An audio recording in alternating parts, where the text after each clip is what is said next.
இன்னைக்கு சித்தி செல்வி அவர்கள் ஒரு காமெடியான விஷயத்த செஞ்சுருக்காங்க. அதாவது சவுக்கு சங்கர் அவர்கள் மீது ஒரு புகார் கொடுத்துருக்காங்க. அதாவது அவங்க பொண்ணை பற்றியும் இவங்கள பற்றியும் தப்பாக சொல்லிட்டாங்களாம். சவுக்கு சங்கர் என்ன பேசினார், அந்த பொண்ணு கலவு பண்ணினா சொன்னா, அவ்வளோதான். அதே மாதிரி செல்வியை என்ன சொன்னாங்க, அவர் தான் ரெஸ்பான்சிபிள். அந்த ஸ்கூலில் இவர் தான், இந்த ஸ்கூலில் கலவரம் நடந்தது அல்லவா, அதுக்கு இவர் தான் காரணம். அதே போல் செல்வி ஸ்ரீமதியை கொடுமைப்படுத்தினார்னு சொன்னார். இவ்வளோதான் சொல்லியிருக்காரு. இதுக்கு போய் அவதூறு அப்படின்னு சொல்லிட்டு ஒரு கம்ப்ளைண்ட் கொடுத்துருக்காங்க செல்வி அவர்கள். சவுக்கு சங்கர் அவர்களுடைய எல்லா பேட்டிகளையும் நான் பார்த்துருக்கேன். அந்த அவர் எந்த இடத்துலையும் ஸ்ரீமதியை பற்றி தப்பாக சொன்னதே கிடையாது. அதே போல் செல்வியை பற்றியும் தப்பாக சொன்னது கிடையாது. இந்த அம்மா திமுக ஆட்சியில் இப்போ எல்லோருக்குமே தெரியும், சவுக்கு சங்கர் அவர்கள் திமுக ஆட்சியை ரொம்ப கடுமையாக எதிர்க்கிறார் அப்படின்ட்டு. முக்கியமாக அவங்க கட்சியில் ஒருத்தர், அவர் பேர் என்ன, ஜாபர் சம்திங் ஏதோ ஒரு நேம், அவர் அரெஸ்ட் ஆனார். ட்ரக்ஸ் டிராஃபிக்கிங் பண்ணார் சொல்லிட்டு அவர் அரெஸ்ட் ஆனார். அதுக்கப்புறம் பார்த்திங்கன்னா அதெல்லாம் போல்டாக சொன்னார். செந்தில் பாலாஜி இது எல்லாமே போல்டாக சொன்ன ஒரு பர்சன் தான் சவுக்கு சங்கர். அது மட்டும் இல்லாமல் உதயநிதி ஸ்டாலின் பற்றியும் பேசியிருக்கார். ஓகே, ஸோ ஃபஸ்ட்டு யோசிக்கணும், சவுக்கு சங்கர் அவர்களுடைய இந்த போல்டான டாக் தான் இப்போ ஆளுங்கட்சியை கோபம் அடைய செஞ்சுருக்கு. ஆட்டோமேட்டிக்காக அவங்க என்ன பண்ணுவாங்க, சவுக்கு சங்கர் எப்படியெல்லாம் இந்த கேஸில் வெளியிலேயே வரக்கூடாதுன்றதுக்காக அவங்க என்னென்ன புகார் போட முடியுமோ, என்னென்ன கம்ப்ளைண்ட்ஸ் கொடுக்க முடியும், அத்தனை கம்ப்ளைண்ட்ஸையும் சவுக்கு சங்கர் மேலே திரிப்பாங்க. இது நேச்சுரலாக முக்கால்வாசி எல்லா ஆளுங்கட்சியும், எந்த கட்சின்னு ஸ்பெசிஃபிக்காக இல்லை, எல்லா ஆளுங்கட்சியும் இப்படி தான் செய்யும். அதுவும் முக்கியமாக திமுக கேட்கவே வேண்டாம். அதுவும் முதல்வர் அவர்களோட பையனையே இவர் சீண்டிட்டாருன்னும் போது கண்டிப்பாக திமுக கொஞ்சம் ஓவராக தான் போவாங்க சவுக்கு சங்கர் விஷயத்தில். செல்வி அவர்கள் இப்போ சவுக்கு சங்கர் அவர்கள் மீது கம்ப்ளைண்ட் கொடுத்துருக்காங்க. First of all, Savukku Shankar சொன்ன அத்தனை விஷயங்களும் சார்ஜ் ஷீட்டில் இருக்குது. அப்போ சிபிசிஐடி மேலேயும் ஒரு கம்ப்ளைண்ட் கொடுத்துடலாமா மிஸ்ஸஸ் செல்வி அவர்களே? நான் கேட்குறேன். ஏன்னா சவுக்கு சங்கர் என்ன சொன்னாரோ அது எல்லாமே சார்ஜ் ஷீட்டில் இருக்குது இல்லையா? அதே போல் அந்த மாணவிகளும் அதே தானே சொல்லியிருக்காங்க. அப்போ அந்த மாணவிகள் பேர்லேயும் நீங்கள் ஒரு கம்ப்ளைண்ட் கொடுத்துட்றீங்களா? அவர்கள் ஸ்ரீமதியை பற்றி தவறாக சொன்னார்கள், அவதூறு கிளப்பினார்கள் சொல்லிட்டு. உண்மையாகவே அவதூறு கிளப்பி கொண்டிருப்பது யார் அப்படின்னு கேட்டிங்கன்னா செல்வி தான். செல்வி தான் வளர்த்த, அவர் பெத்த பொண்ணு என்றைக்குமே நான் என் வாயால் சொல்ல மாட்டேன். ஏன்னா அவர் நடவடிக்கை ஒரு பெத்த தாயும் நடவடிக்கை மாதிரி இல்லை. அதனால் நான் ஸ்ரீமதியை வளர்த்த அம்மா அப்படின்னு வேணால் சொல்லலாம். ஓகே, செல்வி அவர்களை. ஸோ ஸ்ரீமதியை இவர் தான் வளர்த்தாரு. அந்த பொண்ணை பற்றி அசிங்கமாக யூடியூப் சேனல்லலாம் பேட்டி கொடுத்தது மட்டும் இல்லாமல் இன்னும் பேசிகிட்டு உட்காந்துருக்காரு. அது மட்டும் இல்லாமல் இவரோட சிங்சா அந்த ஜால்ராக்கள் பார்த்திங்கன்னா ஸ்ரீமதியை 13 பேர் ரேப் பண்ணாங்க, 20 பேர் ரேப் பண்ணாங்கன்னு சொல்லிட்டு. உண்மையாக இவங்க இன்னொரு விஷயம், அந்த செல்வி அவர்கள் ஸ்ரீமதியோட கைகளை 4 பேர் பிடிச்சிக்கிட்டாங்க, கால்களை 4 பேர் பிடிச்சிட்டாங்கன்னு சொல்லிட்டு ஒரு அசிங்கமான, எந்த தாயும், எந்த ஒரு பெத்த தாயாக இருந்தாலும் சரி, வளர்த்த சித்தியாக இருந்தாலும் சரி, யாருமே சொல்லக்கூடாத அசிங்கமான விஷயத்தை அசிங்கமான வார்த்தைகளை செல்வி அவர்கள் பேசியிருக்காங்க. அப்போது போக்சோ வழக்கு யார் மீது ஆக்சுவலாக பாயணும்னு பார்த்துக்கோங்க. சரி, ஸ்ரீமதியை மட்டும்தான் இவர் பேசினாரா? ஸ்ரீமதியை இவங்க வளர்த்துருக்காங்க, ஸோ பேசியிருக்காங்கன்னே வச்சுப்போமே. ஸ்ரீமதியை மட்டும்தான் இவங்க தப்பாக பேசினாங்களா? அந்த ஸ்ரீமதி கூட படித்த மாணவிகள் ஸ்கூலுக்கு ஆதரவாக சாட்சி சொன்ன அந்த 2 பொண்ணுங்களை பற்றி என்ன மாதிரி பேசினாங்க? அந்த 2 பொண்ணுங்களும் விஐபிகளுக்கு விருந்தாக்கினார்களாம். அவங்க ஒத்துக்கிட்டாங்க, அங்கே போய் படுத்துட்டாங்க. ஸ்ரீமதி ஒத்துக்கல, அதனால ஸ்ரீமதியை கொண்டுட்டாங்கன்னு. அசிங்கமான ஒரு ஜென்மம். உண்மையாக சொல்கிறேன், செல்வி மாதிரி ஒரு அசிங்கமான ஜென்மத்தை உலகத்திலே பார்க்க முடியாது. அந்த பொண்ணுங்க ஸ்கூலுக்கு ஆதரவாக சாட்சி சொன்னாங்கன்ற ஒரே ஒரு காரணத்துக்காக அந்த 2 பொண்ணுங்களையும் அசிங்கமாக பேசியிருக்கார் செல்வி அவர்கள். நியாயமாக பார்த்தா அந்த 2 பொண்ணுங்களோட பெற்றோர்கள் இந்த செல்வி அவர்கள் மீது அவதூறு கிளப்பினார் சொல்லிட்டு வழக்கு போடணும். மட்டமான ஒரு பொம்பளை செல்வி. ஒரு லேடி வந்து என்னென்ன பேசக்கூடாதோ அத்தனையும் பேசியிருக்காங்க. என்னை வந்து கேவலமாக திட்டிகிட்ருக்குங்க சில ஜென்மங்கள். நான் வந்து செல்வியை பேசிட்டேன். செல்வி மட்டும்தான் பொம்பளையா உலகத்தில்? செல்வியை நான் எங்கேயாவது தரக்குறைவாக நான் பேசியிருக்கேன் நான் எங்கேயாவது? ஆனால் செல்வி அவர்கள் எத்தனை பொம்பளைங்களை அசிங்கமாக பேசியிருக்காங்க. சாந்தி அவர்கள் வந்து விபச்சாரிகள்னு சொன்னாங்க.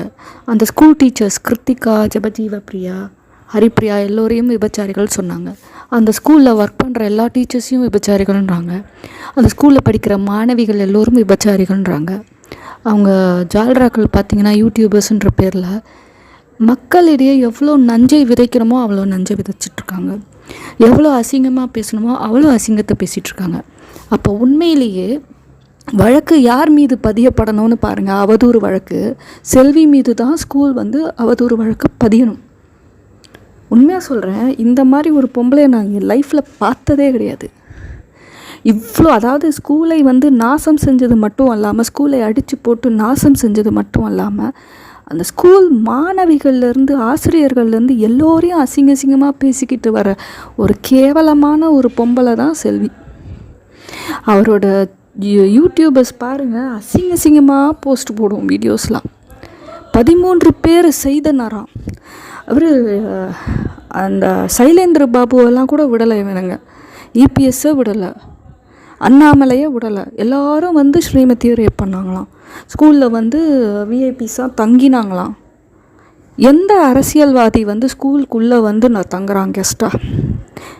எந்த அரசியல்வாதி ஸ்கூலுக்குள்ளே வந்து கெஸ்ட்டாக வந்து ஏன்னா விருந்தினர் மாளிகை இல்லை பங்களா ஏதாவது உள்ள ஸ்கூலுக்குள்ளே உட்காந்துருக்கா? விருந்தினர்கள் வந்து தங்கிறதுக்கு அவங்களுக்கெல்லாம் ஸ்டார் ஹோட்டல்லாம் கிடையாதா? அங்கே தங்க மாட்டாங்களா? ஸ்கூலுக்குள்ளே வந்து இபிஎஸ்ஸு, அண்ணாமலை, சைலேந்திர பாபு எல்லோரும் தங்கினாங்கன்னா எல்லோரும் ரேப் பண்ணாங்களாம். இவ்வளோ அசிங்கமான ஒரு லேடியை பார்க்க முடியுமா உலகத்தில்? இந்த பொம்பளை வந்து சவுக்கு சங்கர் அவர்கள் மீது வந்து கேஸ் போடுது. ஆனால் இதை வந்து நீதிபதி விசாரிக்கும் பொழுது இந்த செல்வி அவர்கள் சவுக்கு சங்கர் மீது போட்ட இந்த கேஸை டிஸ்மிஸ் பண்ணுவார். கண்டிப்பாக இந்த கம்ப்ளைண்ட்டை டிஸ்மிஸ் பண்ணுவார். ஏன் அப்படின்னா, சவுக்கு சங்கர் சொன்னது எல்லாமே உண்மை. அவர் என்ன சொன்னாரோ அதுதான் சார்ஜ் ஷீட்லேயும் இருக்குது. அப்படின்னும் பொழுது கேவலம் இது ஒரு சான்ஸாக எடுத்துக்கிட்டு யாரெல்லாம் செல்வி அவர்களை அட்டாக் பண்ணாங்களோ அவங்க பேர்லலாம் எப்போ புகார் கொடுக்கறதுன்னு பார்த்துட்டு உட்காந்துருக்கு பாரு ஒரு பொம்பளை.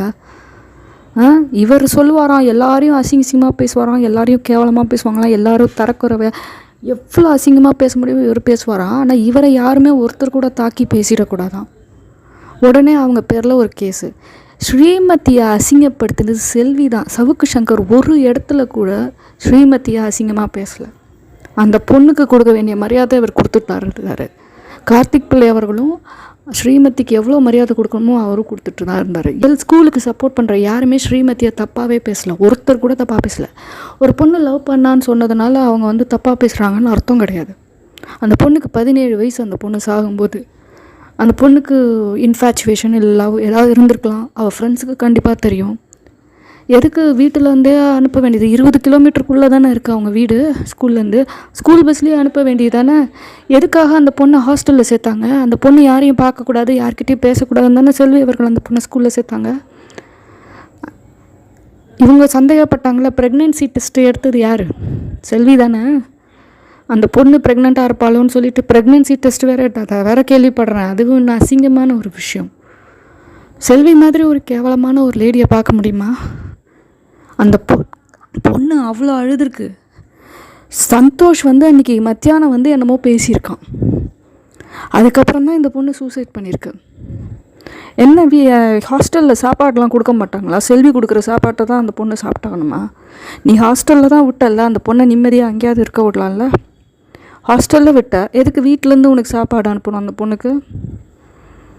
அப்போனா நீ என்ன கண்ட்ரோல் பண்ணுற? இந்த பொம்பளை சொல்லுது அந்த ஸ்ரீமதியோட ஃப்ரெண்ட்ஸு கிட்ட, நான் வந்து சொல்லியிருக்கேன் ஸ்ரீமதி கிட்ட, அவள் யார் கூடயும் சாப்பிடக்கூடாது.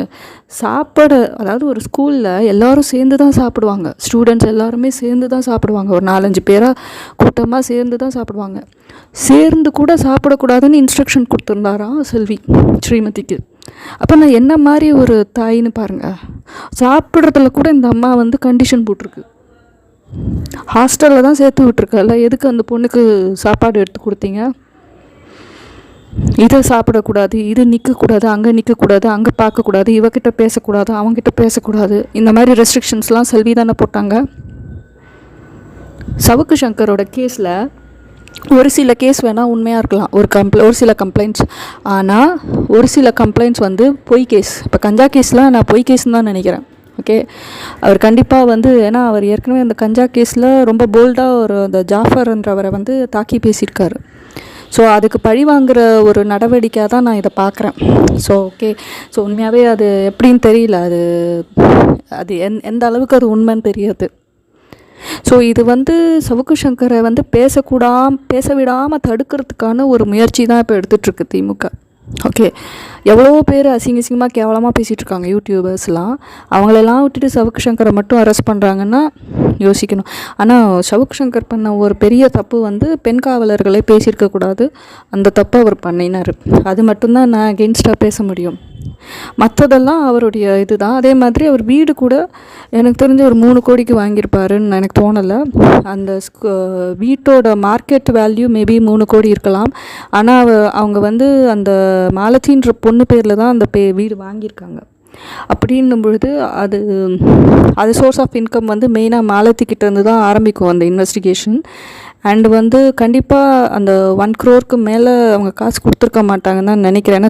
ஏன் அப்படி சொல்கிறேன் அப்படின்னா, இவருக்கு வந்து கண்டிப்பாக அரசியல்வாதிகள் சப்போர்ட் இருக்கும். திமுகவை இவர் எதிர்க்கிறதுனால அரசியல்வாதிகள் சப்போர்ட் இருக்கும்போது கொஞ்சம் கம்மி அமௌண்ட்லேயே அந்த வீடை ஃபிக்ஸ் பண்ணி இவங்க வாங்கி கொடுத்துருக்கலாம். அது மாதிரி கூட இருக்கலாம் வீடும்.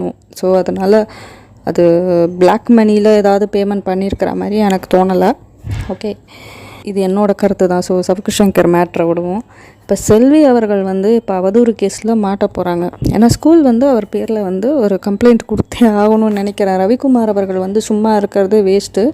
ரவிக்குமார் அவர்கள் வந்து கொஞ்சம் நீங்கள் இந்த பொம்பளை எவ்வளோ பேசுகிறாங்கன்னு பார்க்குறீங்க, அவங்களுக்கு ஈக்குவலாக நீங்களும் அவங்க மேலே ஆக்ஷன் எடுக்கணும்னு நினைக்கிறேன். ஏன்னா அவங்க ஸ்கூலை நாசம் பண்ணி வச்சுருக்காங்க. அவங்க ஸ்கூலை வந்து நீங்கள் எழுந்திரிக்கவே முடியாத மாதிரியாக அவங்கள படுக்க வச்சு நீங்களும் உங்கள் ஒய்ஃபு, உங்கள் பசங்க, அந்த ஸ்கூல் டீச்சர்ஸு, அந்த ஸ்கூல் மாணவர்கள் அந்த எல்லோருமே எவ்வளோ அழுதுருப்பீங்க தினமும் அப்படின்றது எனக்கு தெரியுது.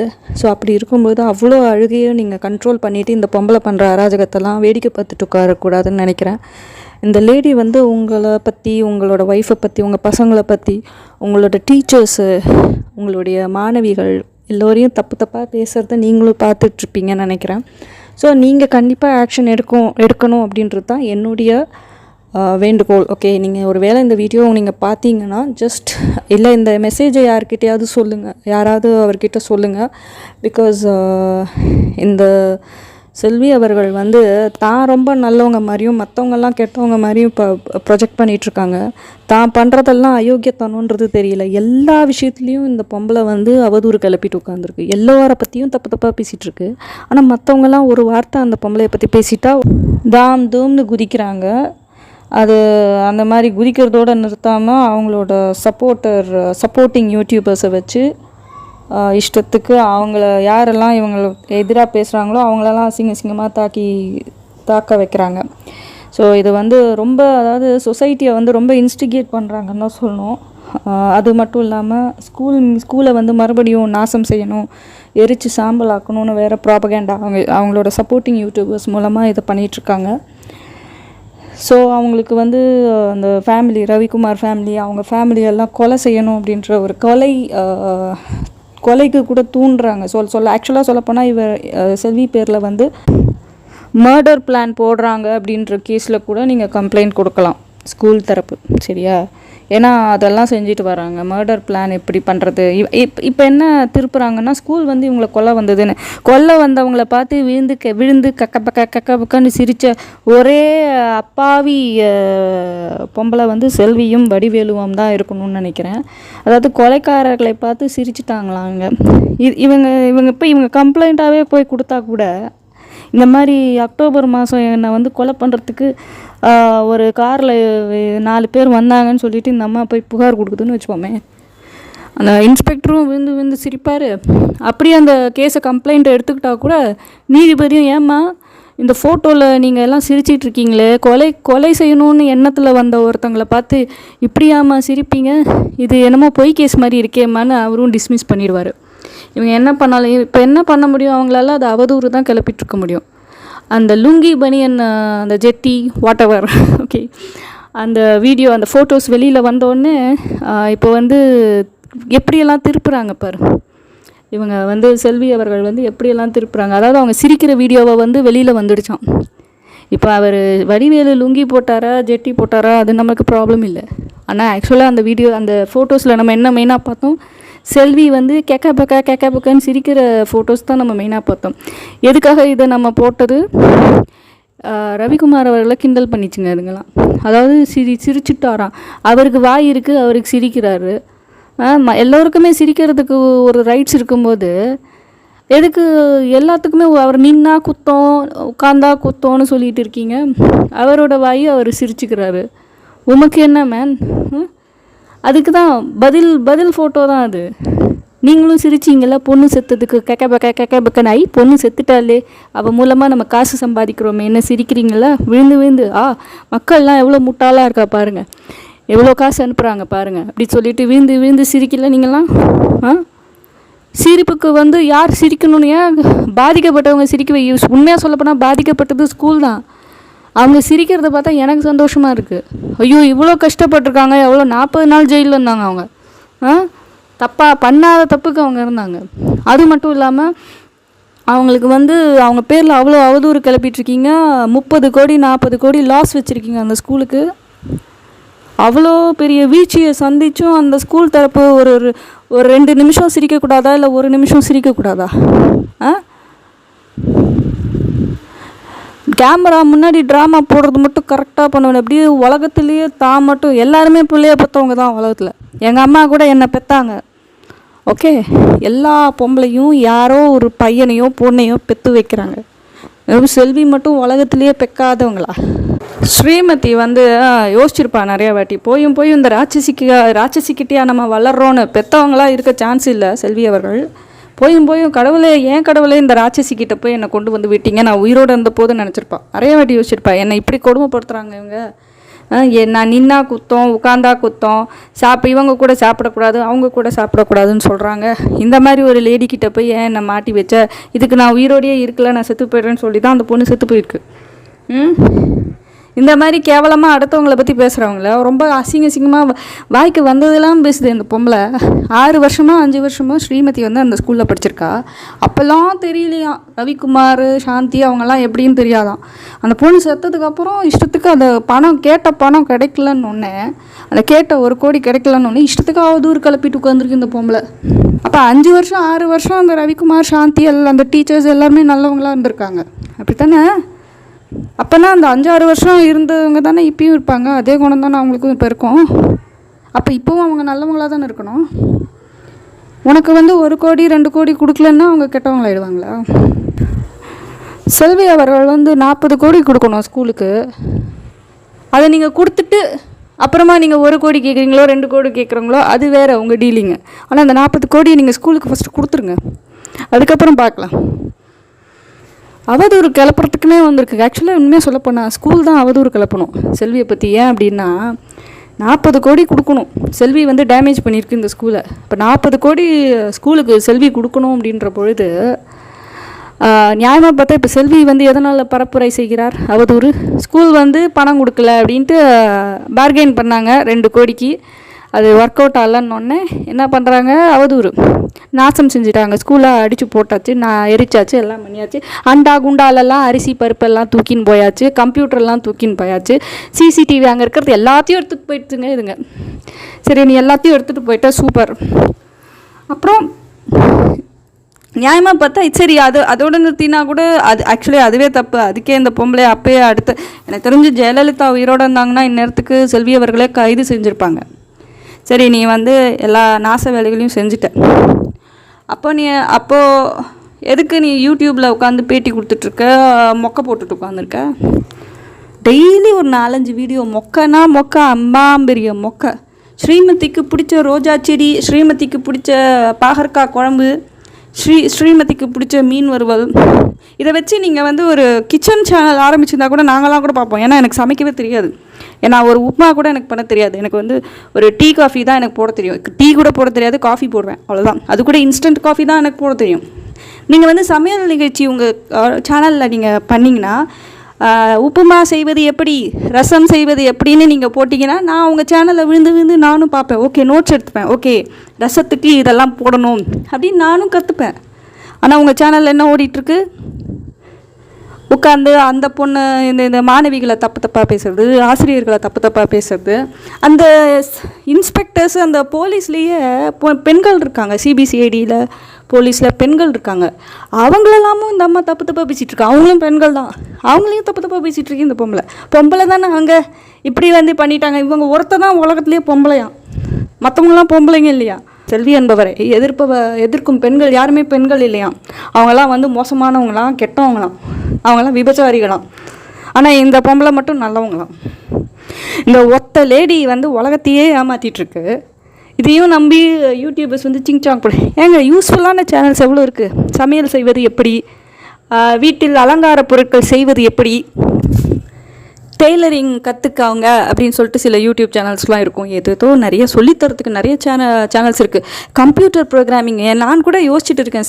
சித்தி செல்வி அவர்களை இந்த மாதிரி போஸ்டெல்லாம் பார்த்து நமக்கு அவங்களுக்கு பதில் சொல்கிறதுக்கு நம்மளும் ஒரு கம்ப்யூட்டர் ப்ரோக்ராமிங் கூட சொல்லித்தரலாமா யூடியூப் சேனலில், அப்படி கூட நான் யோசிக்கிறேன். அந்த அளவுக்கு நிறைய ஊஸ்ஃபுல்லான சேனல்ஸ்லாம் இருக்குது. அறிவியல் பூர்வமான சேனல்ஸு இதெல்லாம் சப்ஸ்கிரைப் பண்ணி பார்க்க மாட்டாங்களாம். இந்த ஒரு பொம்பளை ஊரில் இருக்கிற எல்லாரையும் அவதூறு கிளப்பிட்டுருக்குமா, அந்த பொம்பளை பேசுகிற அசிங்கத்தையும் ஏன்னா அந்த மனுஷங்களுக்குள்ளே யாரோ சொன்ன மாதிரி உள்ளுக்குள்ளே அசிங்கங்கள் நிரப்பி வச்சுருக்காங்க போல இருக்குது. அதனால் யாரெல்லாம் செக்ஸ் கதையெல்லாம் பேசுகிறாங்களோ அந்த சேனல்லாம் அப்படியே வியூஸ் பார்த்திங்கன்னா பயங்கரமாக ஓடும். அந்த பொண்ணை ஸ்ரீமதியை 100 பேர் ரேப் பண்ணாங்கன்னா உடனே பார்ப்பானுங்க. இந்த பொண்ணை 200 பேர் ரேப் பண்ணாங்கன்னா உடனே பார்ப்பாங்க. அவ்வளோ அசிங்கம் பிடிச்ச ஜென்மங்கள் இதுங்களாம், வேறு ஒன்றும் சொல்கிறதுக்கு இல்லை.